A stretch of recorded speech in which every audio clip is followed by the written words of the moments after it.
Doctor Farooq Abdullah साहब बयान दे रहे हैं कि और आप भी यही कह रहे हैं कि स्टेटहुड नहीं है इसलिए किलिंग हुई।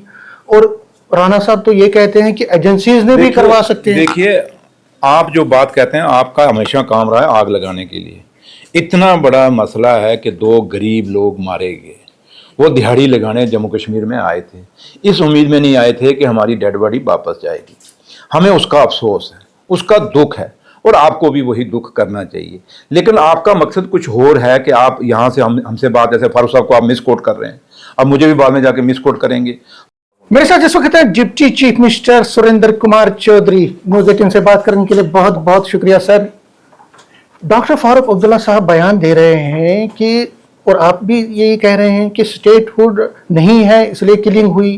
और राणा साहब तो ये कहते हैं कि एजेंसीज ने भी करवा सकते हैं। देखिए, आप जो बात कहते हैं आपका हमेशा काम रहा है आग लगाने के लिए। इतना बड़ा मसला है कि दो गरीब लोग मारे गए, वो दिहाड़ी लगाने जम्मू कश्मीर में आए थे। इस उम्मीद में नहीं आए थे कि हमारी डेड बॉडी वापस जाएगी।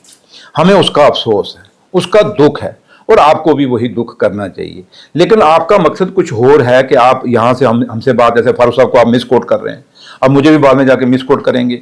हम वो नहीं कह रहे। हम क्या कह रहे हैं कि आज 37 साल हो गए जम्मू कश्मीर को उग्रवाद देखते हुए। इस उग्रवाद ने हमारे कितने सिक्योरिटी फोर्सेस की जानें ली, हमारे जम्मू कश्मीर के लोगों की जानें ली।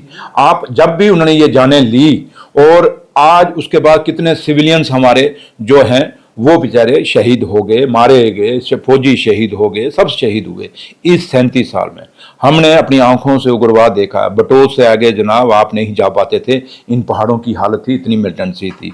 आप सुनकोट के आगे पुंछ में जाते थे तो पार्ली पूरे पहाड़ों में पूरे उग्रवादी बैठे होते थे, ऊपर से देखते थे। आप ये शाहदरा शरीफ नहीं जाते थे, थाना मंडी के पहाड़ों पे उग्रवादी बैठे होते थे।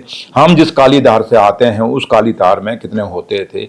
रघुनाथ मंदिर के अंदर हमने उग्रवाद देखा हुआ है जनाब।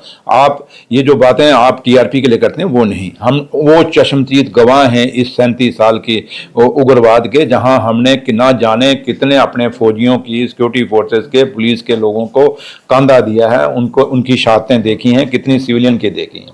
इसलिए हम कहते हैं कि जम्मू कश्मीर का स्टेट का दर्जा इस बुनियाद पे तोड़ा गया कि जम्मू कश्मीर में जो स्टेट है के कारण यहाँ उग्रवाद है। फिर हमारे से स्पेशल स्टेटस इस कारण लिया गया कि स्टेट में आज जो है ये 300 स्पेशल, जो 370-35 से स्टेटस स्पेशल है, इसके कारण उग्रवाद है। दोनों तोड़ दिए। 15 अगस्त 2019 में ये दोनों स्टेटस तोड़े गए। 5 अगस्त 2019 में ये स्पेशल स्टेटस तोड़ा गया इसी बुनियाद पे, और ये स्टेट तोड़ा गया। आज 6 साल हो गए। 6 साल के बाद मैं अगर गिनती जाऊं तो बड़े हैं, लेकिन आप मोटे मोटे पौने 2 साल में चले जाएं। 22 रन पहलगाम हुआ, आपके सामने लोग मारे गए। बाहर से बेचारे याद आए थे, टूरिस्ट आए थे, वो इसलिए थोड़े आए थे मरने के लिए, वो तो एंजॉय करने आए थे, घूमने आए थे। लेकिन यहाँ से उनकी डेड बॉडियाँ गई।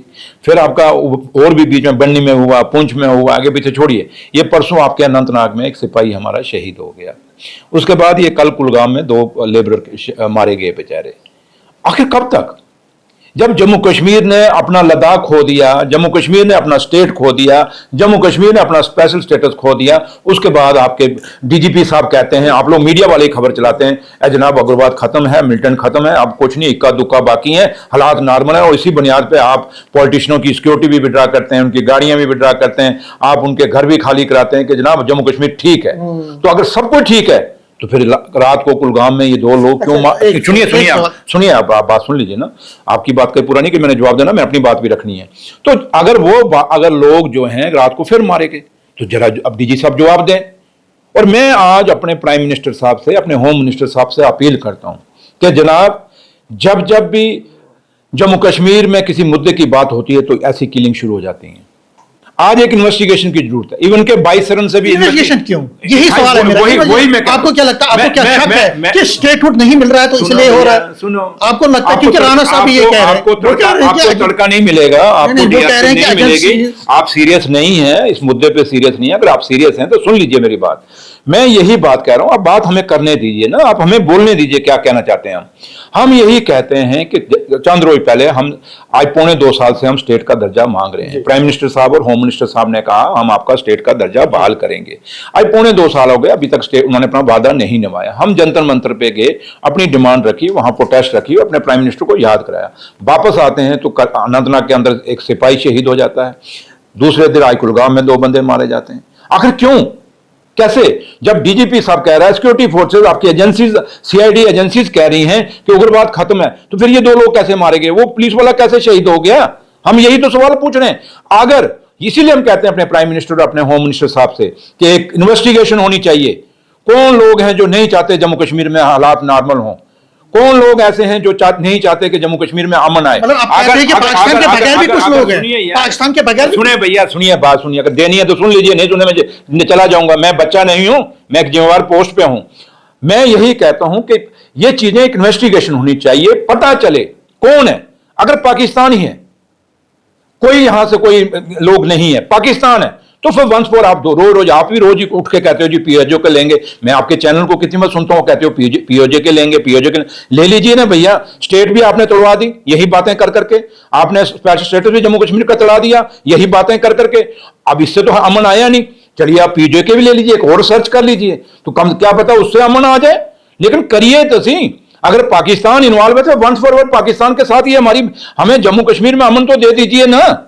आपके लिए एक टीआरपी होगी, लेकिन भैया हमारे घर में दर्द है, हम जानते हैं हमने कितनी लाशें इन कंधों पे ढोई हैं इस मिलिटेंसी के कारण, इस उग्रवाद के कारण कितने लोग मारे गए हैं। इसलिए हम कहते हैं अब इनफ इज इनफ, हद दो पार हो गई है। अब हमें लाशें नहीं चाहिए, हमें अमन चाहिए, क्योंकि हमने स्टेट का दर्जा खोया, हमने स्पेशल स्टेटस खोया, जम्मू कश्मीर ने लद्दाख को अलग किया हमसे, पूरा सब कुछ जम्मू कश्मीर ने खोया है। और आज हमें फैसला चाहिए। अब जो भी है, अगर पाकिस्तान कसूरवार है तो फिर पाकिस्तान के खिलाफ सख्त से सख्त कार्रवाई की जाए। अगर कोई बीच में कोई लोग इन्वॉल्व हैं जो हम लोगों को इस जम्मू कश्मीर के अमन को सबोटाज कर रहे हैं, तो फिर उनके खिलाफ प्राइम मिनिस्टर साहब और होम मिनिस्टर साहब को सख्त से सख्त कार्रवाई करनी चाहिए। यह हमारा कहने का राइट है, हक है, क्योंकि हम जम्मू कश्मीर में अमन चाहते हैं, हम अपने बच्चों के लिए शांति चाहते हैं। हमने लोगों की लाशें देखी हैं, हम नहीं चाहते कि आने वाली नस्लें जो हैं वो भी जम्मू कश्मीर के उग्रवाद से जूझें। इसलिए यह बात हम रखते हैं। इसको मीडिया जैसे मर्जी चलाए, हमें उसका गर्ज नहीं, लेकिन जो बात हमारे दिल में है वो बात हम कहेंगे।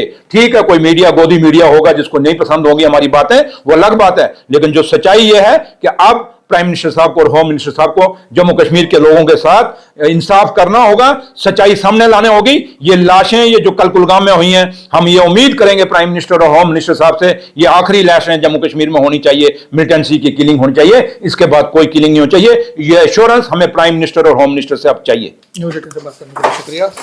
नेटवर्क 18 के लिए मैं समीर भट्ट। जब जम्मू कश्मीर ने अपना लद्दाख खो दिया, जम्मू कश्मीर ने अपना स्टेट खो दिया, जम्मू कश्मीर ने अपना स्पेशल स्टेटस खो दिया, उसके बाद आपके डीजीपी साहब कहते हैं, आप लोग मीडिया वाले खबर चलाते हैं, ए जनाब उग्रवाद खत्म है, मिलिटेंट खत्म है, अब कुछ नहीं, इक्का दुक्का बाकी है, हालात नॉर्मल है। और इसी बुनियाद पे आप पॉलिटिशियनों की सिक्योरिटी भी विड्रा करते हैं, उनकी गाड़ियां भी विड्रा करते हैं, आप उनके घर भी खाली कराते हैं कि जनाब जम्मू कश्मीर ठीक है। तो अगर सब कुछ ठीक है तो फिर रात को कुलगाम में ये 2 लोग क्यों सुनिए आप बात सुन लीजिए ना, आपकी बात का पूरा नहीं कि मैंने जवाब देना, मैं अपनी बात भी रखनी है।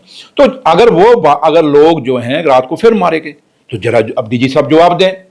और मैं आज अपने प्राइम मिनिस्टर साहब से, अपने होम मिनिस्टर साहब से अपील करता हूं कि जनाब जब भी जम्मू कश्मीर में किसी मुद्दे की बात होती है तो ऐसी किलिंग शुरू हो जाती है।